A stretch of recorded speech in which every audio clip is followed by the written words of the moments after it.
Rahmatullahi wabarakatuh.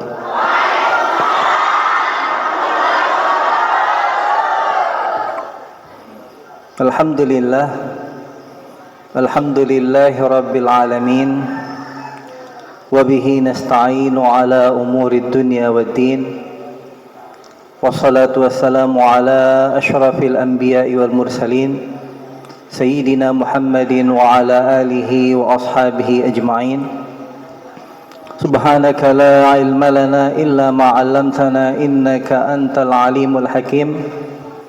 Rabbi syrah li sadri wa yassir li amri wahlul 'uqdatam min lisani yafqahu qawli bijahin nabi wa sahbihi wal ali.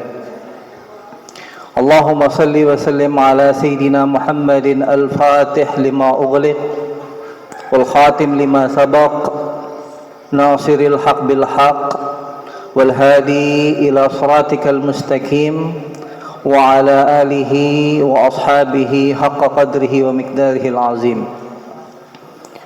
اللهم صل وسلم على سيدنا محمد صاحب البشرى صلاة تبشرنا بها وأهلنا وأولادنا وجميع مشايخنا ومعلمينا وطلبتنا وطالبتنا من يومنا هذا إلى يوم الآخرة. Amma ba'd, yang sama-sama kita hormati dan sama-sama kita muliakan Mudirul Ma'had Darul Quran wal Hadis, Tuan Guru Muna'am. Mudah-mudahan Allah Subhanahu wa taala berikan beliau kesehatan, keafiatan, dan mudah-mudahan Allah Subhanahu wa taala mengabulkan hajat-hajat beliau. Mudah-mudahan Allah Subhanahu wa taala memberikan keluasan rezeki beliau. Amin ya rabbal alamin. Yang sama-sama kita hormati dan sama-sama kita muliakan para tuan guru, para asatiz, para pemuka agama, pemuka masyarakat yang tidak bisa Tiang sebutkan satu persatu nama beliau tanpa menghormati, tanpa mengurangi rasa hormat dan ta'zim kepada beliau-beliau semuanya. Singkatnya, hadirin hadirat jamaah majelis ta'lim rahimakumullah. Alhamdulillah, segala puja serta syukur kita haturkan kehadirat Allah Subhanahu wa taala, yang mana dengan berkat rahmat dan karunia dari Allah Subhanahu wa taala beserta taufik dan hidayahnya, kita bisa berkumpul kembali di tempat yang mulia ini, di tempat yang dikatakan oleh Nabi Muhammad sallallahu alaihi wasallam sebagai raudhatun min riyadil jannah, kebun-kebun surga. Jadi ibu-ibu, meskipun tempat yang kita duduki sekarang ini bentuknya sederhana, tapi nyatanya di sisi Allah Subhanahu wa taala ini adalah kebun-kebun surga. Dan Rasulullah sallallahu alaihi wasallam memerintahkan kita, "Idza marartum bi riyadil jannah farta'u." Jika kalian melewati kebun-kebun surga, maka mampirlah. Maka para sahabat ketika mendengar Rasul sallallahu alaihi wasallam menyebutkan kebun-kebun surga, sahabat bertanya kepada Rasulullah sallallahu alaihi wasallam, "Wa ma riyadul jannah ya Rasulullah?" Apa yang dimaksud dengan kebun-kebun surga wahai Rasulullah sallallahu alaihi wasallam? Maka Nabi Muhammad sallallahu alaihi wasallam menjawab, "Khalaqaz zikri au majalisil ilmi." Kumpulan-kumpulan orang menuntut ilmu, kumpulan-kumpulan orang yang berzikir, itu merupakan kebun-kebun surga yang diucapkan oleh Nabi Muhammad sallallahu alaihi wasallam.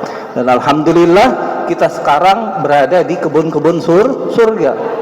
Dan di dalam riwayat yang lain, di dalam hadis yang lain, kita ini adalah sekelompok orang yang disebutkan oleh Rasulullah sallallahu alaihi wasallam, humul qaum la yasqa bihim jalisuhum. Mereka adalah sekelompok orang yang mana sekelompok orang ini memberikan keberkahan kepada orang-orang sekitarnya. Jadi duduknya kita di majelis ilmu ini, di majelis zikir ini, bisa memberikan manfaat kepada orang-orang di sekitar kita. Apa dasar dari hadis ini, ibu-ibu? Maka Rasulullah SAW bersabda, Inna lillahi malaikatan sayyaratan. Sesungguhnya Allah Subhanahu wa ta'ala memiliki malaikat yang mana tugas dari malaikat ini berputar mengelilingi bumi. Untuk apa malaikat ini ditugaskan oleh Allah Subhanahu wa ta'ala mengitari bumi? Untuk mencari majlis-majlis ilmu, untuk mencari majlis-majlis zikir. Kalau malaikat ini sudah mendapatkan majlis zikir, maka dia duduk bersama mereka. Jadi ibu-ibu, tanpa kita sadari bahwasanya kita duduk sekarang ini dibarengi oleh malaikat yang ditugaskan oleh Allah Subhanahu wa taala untuk mencari majelis-majelis ilmu. Tidak hanya duduknya malaikat di sini membarengi kita, akan tetapi duduknya malaikat di sini otomatis memberikan rahmat kepada kita, menaungi kita dengan sayapnya. Sedangkan kita tidak diperlihatkan oleh Allah Subhanahu wa taala gimana bentuk malaikat. Yang pasti Rasul sallallahu alaihi wasallam memberitahu kita bahwasanya sekelompok orang yang berzikir, sekelompok orang yang menuntut ilmu itu dibarengi oleh malaikat.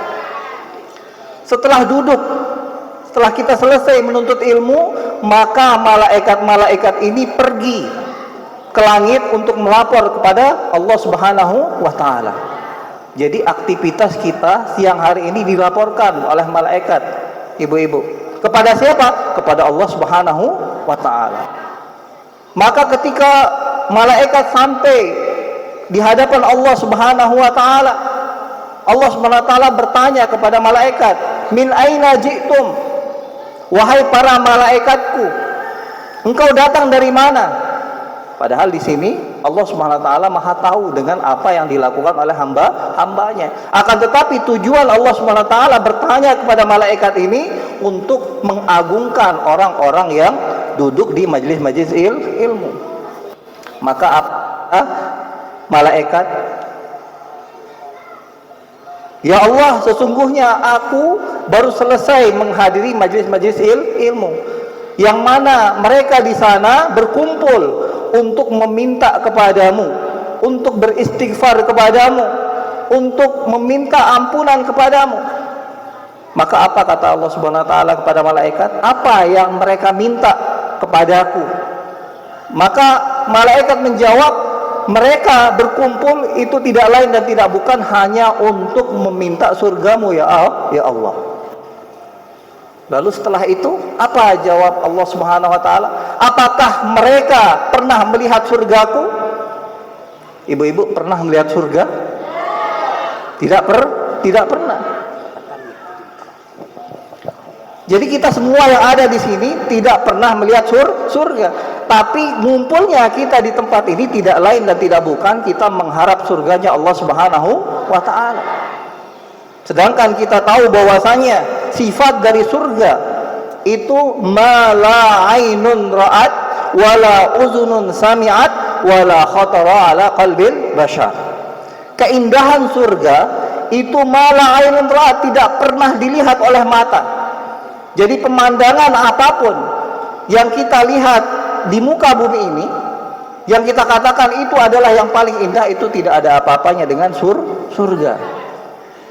Wala uzunun sami'at, dan tidak pernah didengar oleh telinga. Kalau kita pernah mendengar bahwasanya di tempat ini ada pemandangan yang indah, di tempat ini ada pemandangan indah, maka surga itu tidak ada apa-apanya. Artinya surga lebih indah.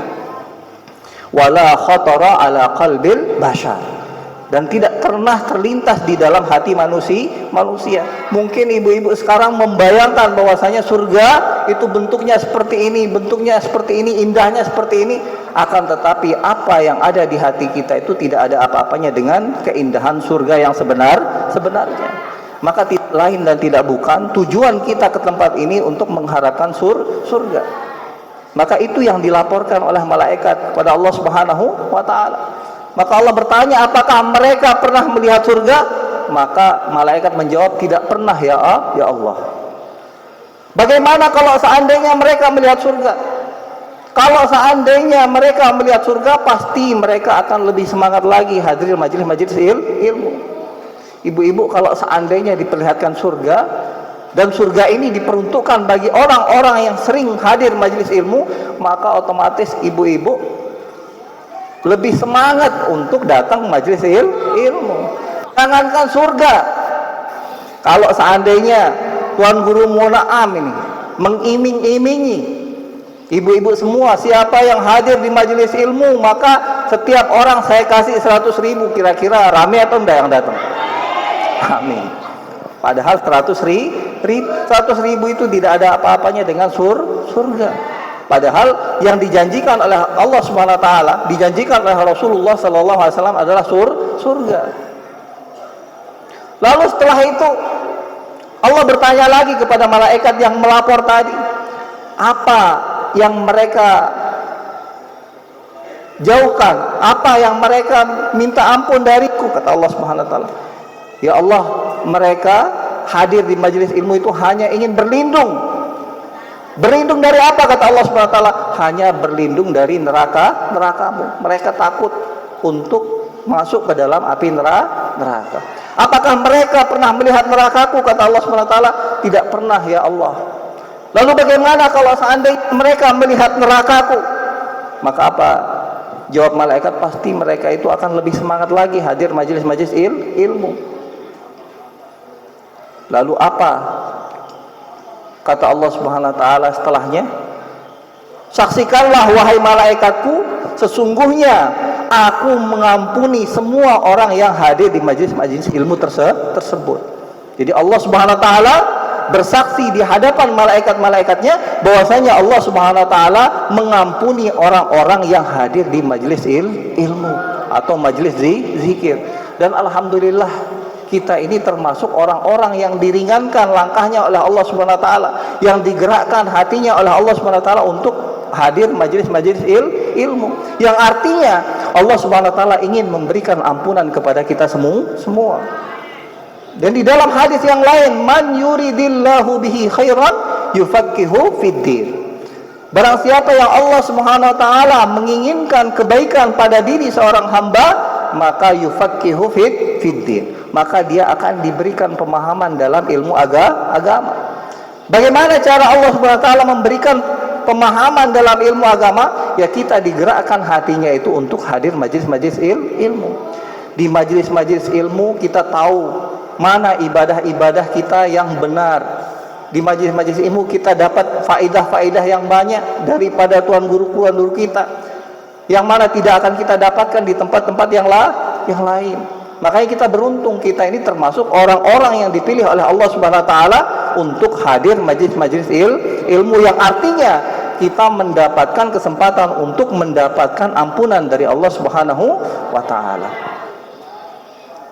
Kalau bukan karena kasih sayang Allah Subhanahu wa taala kepada ibu-ibu semua, mungkin sekarang ini ibu berada di pantai, ibu berada di pasar, ibu berada di rumah nonton sinetron. Tapi karena Allah Subhanahu wa taala sayang kepada ibu-ibu semua, maka digerakkan hati ibu-ibu untuk hadir majelis-majelis ilmu.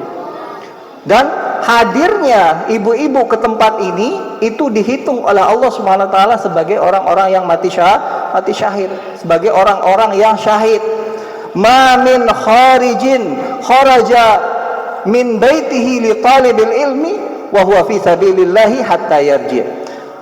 Tidaklah seorang keluar dari rumahnya tujuannya hanya untuk menuntut ilmu, maka dia dihitung sebagai orang yang fi sabilillah, orang yang berjihad di jalan Allah. Sampai kapan?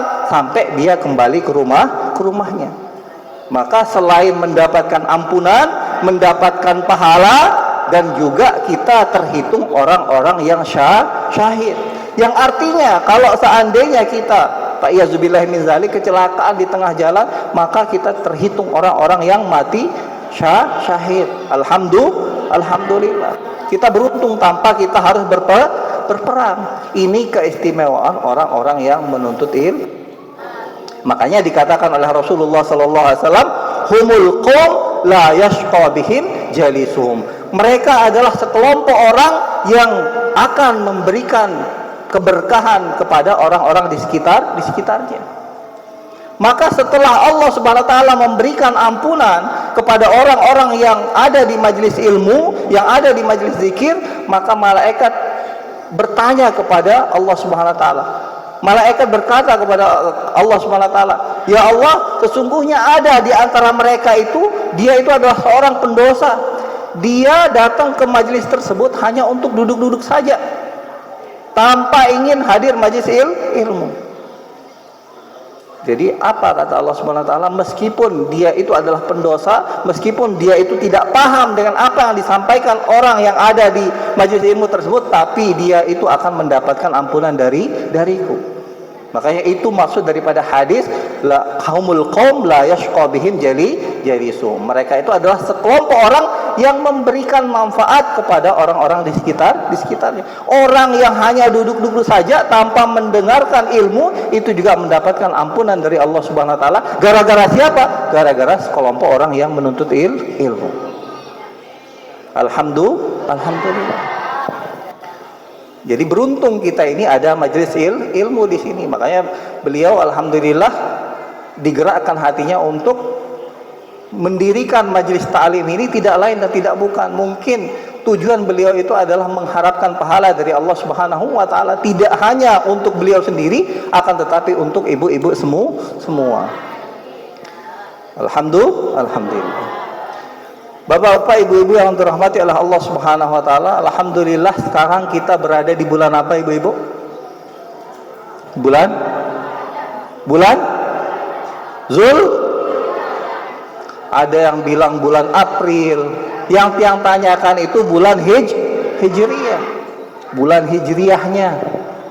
Kalau bulan Masehinya mungkin ibu-ibu semuanya sudah hafal. Akan tetapi kalau kita tanya bulan Hijriyahnya, hanya beberapa orang yang menjawab. Ini menandakan kita hanya perhatian ke tanggal Masehi lalu melupakan tanggal Hijriyah. Bahkan kita tidak tahu bahwasanya kita ini sekarang berada di bulan Zulqa'dah. Dan kita tidak tahu bahwasanya Zulqa'dah ini termasuk bulan haram. Apa maksudnya bulan haram? Bulan yang dirahmati oleh Allah Subhanahu wa taala. Bulan yang dimuliakan oleh Allah Subhanahu wa taala. Inna iddatash syuhuri indallah isna asyara syahran fi kitabillah. Sesungguhnya bilangan hari di sisi Allah Subhanahu wa taala itu 12 bulan. Minha arba'atun hurum. Di antara bulan yang 12 itu 4 bulan yang dimuliakan oleh Allah Subhanahu wa taala. Apa saja bulan yang dimuliakan oleh Allah Subhanahu wa taala? Ya ini bulan Zulqa'dah, Zulhijjah, Muharram, kemudian nanti adalah bulan Rajab. 3 bulan beriringan dan satu lagi berpisah. Keempat bulan ini dimuliakan oleh Allah Subhanahu wa taala. Apa maksudnya dimuliakan? Orang yang melakukan ibadah di bulan-bulan haram akan dilipat gandakan pahalanya oleh Allah Subhanahu wa taala. Jadi ibu beramal di bulan Zulqa'dah ini tidak akan sama pahalanya dengan beribadah di bulan-bulan yang lain. Sama halnya dengan kita ketika berangkat menuju ke Haram Makkah atau Haram Madinah. Semoga kita semua ditakdirkan untuk berziarah ke Haram Makkah dan Haram Madinah. Yang mana kedua tanah haram ini, kenapa dinamakan tanah haram? Tanah yang dimuliakan oleh Allah Subhanahu wa taala. Ketika Allah Subhanahu wa taala memuliakan tanah tersebut, maka ganjaran orang yang beribadah di sana dilipat gandakan oleh Allah Subhanahu wa taala. Bersedekah 1000 di tanah haram itu sama dengan bersedekah 1 juta di luar tanah haram. Salat 1 rakaat di tanah haram, entah itu Haram Makkah atau Madinah, maka itu sama pahalanya dengan orang yang salat 1000 rakaat di luar tanah haram. Maka beruntung orang yang ditakdirkan oleh Allah Subhanahu wa taala untuk mengunjungi Mekah atau mengunjungi Madinah lalu beribadah di sana. Maka itu adalah kesempatan besar bagi mereka untuk memperbanyak ibadah yang nantinya ibadah mereka itu dilipat gandakan pahalanya oleh Allah Subhanahu wa taala. Dan alhamdulillah beliau sebentar lagi akan berangkat untuk menunaikan ibadah umrah. Mudah-mudahan kita didoakan semua yang ada di sini, kita doakan semua semoga kita bisa menyusul beliau. Jadi ketika Allah Subhanahu wa taala memberikan lipat ganda bagi orang yang beribadah, entah itu di haram Makkah dan di haram Madinah, itu tidak lain dan tidak bukan itu karena Allah Subhanahu wa taala memuliakan tanah tersebut. Makanya orang yang beribadah di sana dilipat gandakan pahalanya oleh Allah Subhanahu wa taala. Begitu juga dengan bulan ini Bapak-bapak, Ibu-ibu. Jadi jangan samakan kita dengan orang yang di luar sana yang menganggap bahwasanya semua bulan itu sama. Disinilah kita tunjukkan kita ini orang yang penuntut ilmu, tahu bahwasanya ini adalah bulan-bulan haram, yang mana kesempatan kita untuk mendapatkan pahala yang lipat ganda dari Allah Subhanahu wa taala. Makanya ibu-ibu, mumpung kita diberikan kesehatan oleh Allah Subhanahu wa taala, kita berada di bulan haram, mari perbanyak zikir, mari perbanyak sholat, yang mana ini kesempatan bagi kita untuk mendapatkan pahala yang berlipat ganda. Dan perlu juga diperhatikan ibu-ibu, di akhir ayat yang tadi Allah Subhanahu wa taala berfirman, wala tazlimu fihinna anfusakum. Janganlah kalian menzalimi diri-diri kalian di 4 bulan yang haram tersebut. Artinya apa? Kita dilarang oleh Allah Subhanahu wa taala untuk berbuat maksiat, untuk menzalimi diri kita sendiri di bulan-bulan haram tersebut. Yang artinya ketika kita melakukan perbuatan maksiat di bulan-bulan haram, maka dosanya juga akan dilipat gandakan oleh Allah Subhanahu wa taala. Tidak hanya pahala yang dilipat gandakan, akan tetapi dosa yang kita lakukan juga akan dilipat gandakan oleh Allah Subhanahu wa taala ketika kita melakukannya di bulan-bulan haram. Makanya kenapa dinamakan Zulqa'dah? Artinya Zulqa'dah itu adalah orang yang duduk. Artinya duduk di sini tidak berani melakukan perang. Kenapa mereka tidak berani melakukan perang? Karena menghormati bulan haram tersebut, bulan yang dimuliakan oleh Allah Subhanahu wa taala tersebut.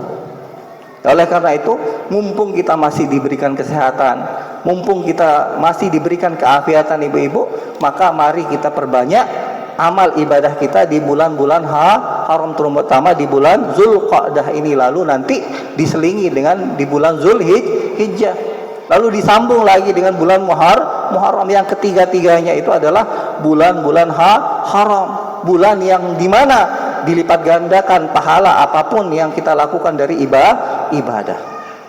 Seperti halnya tadi Al-Ustadz memberikan ibu oleh-oleh, saya juga datang dari Skarbela ingin membelikan ibu oleh-oleh.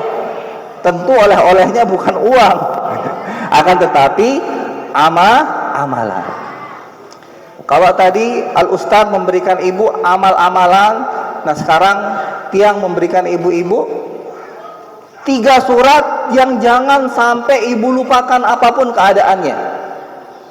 Jadi apapun keadaan ibu-ibu, entah itu dalam keadaan sibuk, entah itu dalam keadaan sakit, jangan lupakan 3 surat ini, karena ketiga surat ini memberikan kepentingan kita, entah itu untuk urusan dunia atau untuk urusan akhirat.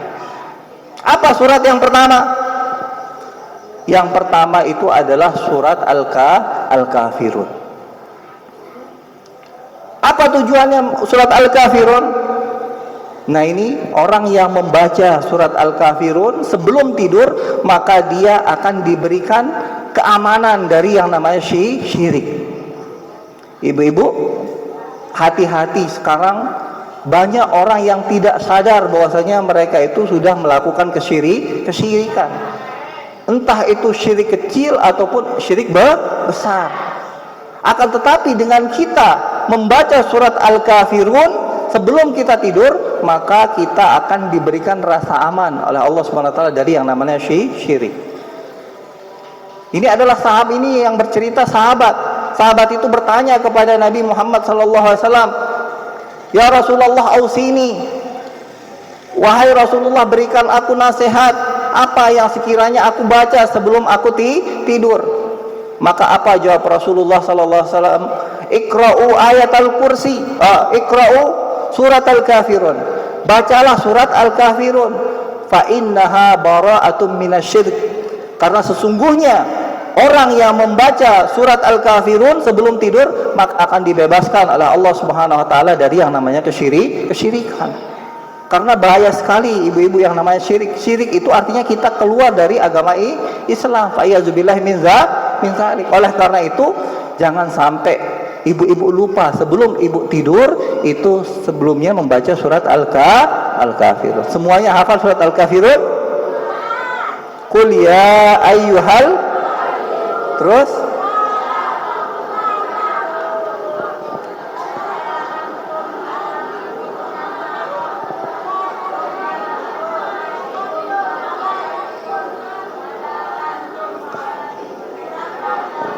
lakum,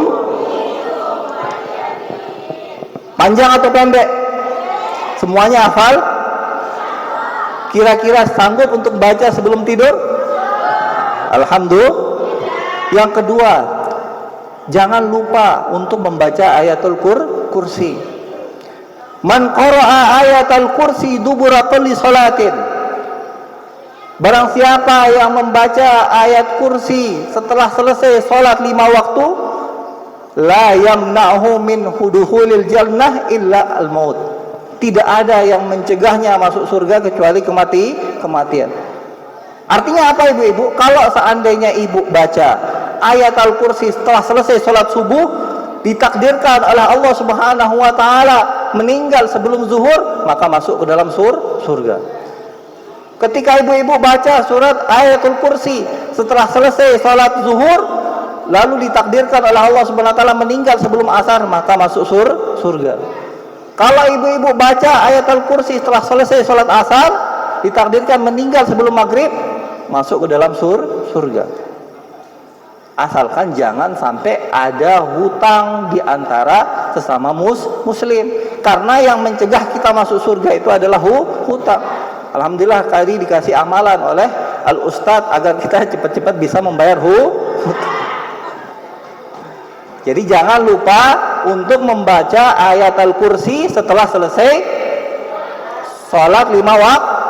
Karena keutamaannya itu orang yang membaca ayat kursi setelah selesai sholat 5 waktu, maka tidak ada yang mencegahnya masuk surga itu kecuali kematian. Nah yang ketiga ibu-ibu, suratul waqiah, surat al-waqiah. Satu kali saja. Jadi satu kali, jangan sampai 2 kali, ini cukup satu kali. Satu kali pun kadang-kadang ibu-ibu lupa. Nah ini insya Allah ibu-ibu tidak akan lupa. Nah sekarang yang surat yang terakhir yang jangan sampai kita lupakan, apapun keadaan kita, meskipun kita sakit, itu membaca surat al-waqiah. Apa sabda Rasulullah SAW terkait surat al-waqiah ini? Man qara'a surat al-waqiah lam yusibhu faqatun abada. Barang siapa yang membaca surat al-waqiah, dia tidak akan tertimpa kefakiran selama-lamanya.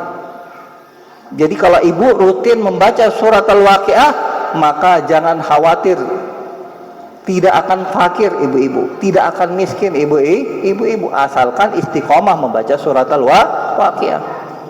Karena ada sahabat yang mana sahabat itu ditanya, apa setelah engkau meninggal, apa yang engkau wariskan kepada anak-anakmu? Sedangkan kami tahu bahwasanya engkau itu tidak punya harta apa-apa.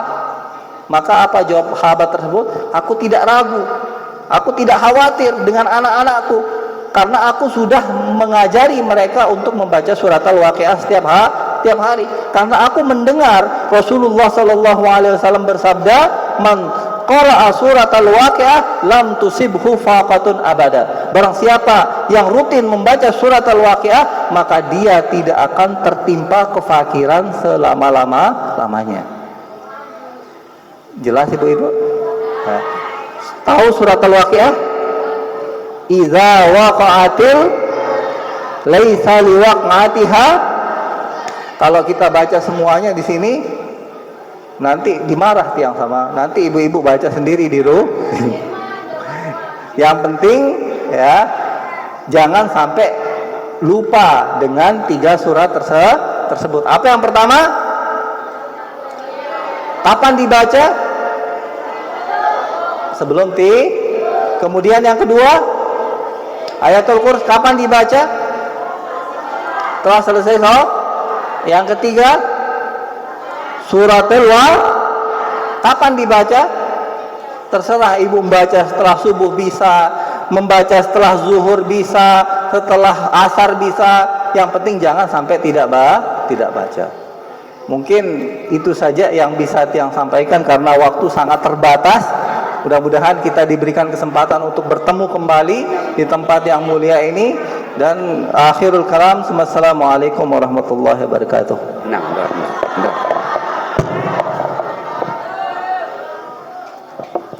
Arak bau utama si sekian.